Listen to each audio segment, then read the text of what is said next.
ನಮಸ್ಕಾರ. 1947ರಲ್ಲಿ ಭಾರತ ದೇಶಕ್ಕೆ ಸ್ವಾತಂತ್ರ್ಯ ಬಂದರೂ ನಮ್ಮ ಕರುನಾಡಿಗೆ ಸ್ವಾತಂತ್ರ್ಯ ಬಂದಿರಲಿಲ್ಲ. ಆ ಸಮಯದಲ್ಲಿ ಮೈಸೂರು ರಾಜ್ಯದಲ್ಲಿ ಕೇವಲ 9 ಜಿಲ್ಲೆಗಳು ಮಾತ್ರ ಇತ್ತು.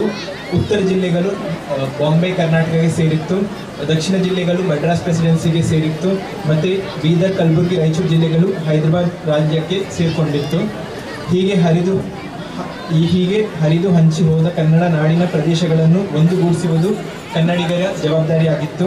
ಅಲ್ಲೂರು ವೆಂಕಟರಾವ್, ನಾರಾಯಣರಾವ್ ಅಂತ ದೊಡ್ಡ ನಾಯಕರು ಕನ್ನಡ ನಾಡನ್ನು ಸುತ್ತಾಡಿ ಇಡೀ ಕನ್ನಡಿಗರನ್ನು ಜಾಗೃತಿಗೊಳಿಸುವ ಕೆಲಸವನ್ನು ಮಾಡಿದರು. ಇದರ ಪರಿಣಾಮವಾಗಿ 1956ರಲ್ಲಿ ನವೆಂಬರ್ 1ನೇ ತಾರೀಕಿಗೆ ಕೇಂದ್ರ ಸರ್ಕಾರ ಕನ್ನಡ ಮಾತಾಡುತ್ತಿರುವಂಥ ಪ್ರಾಂತಗಳನ್ನು ಮೈಸೂರು ರಾಜ್ಯಕ್ಕೆ ಸೇರಿಸಿದರು. ಇದು ಕನ್ನಡಿಗರಿಗೆ ತುಂಬ ಸಂತೋಷವನ್ನು ತಂದಿದೆ. ಆದರೆ ಮೈಸೂರು ರಾಜ್ಯಕ್ಕೆ ಕರ್ನಾಟಕ ಅಂತ ಹೆಸರನ್ನು ನೀಡಬೇಕು ಅಂತ ಬೇಡಿಕೆ ಇತ್ತು.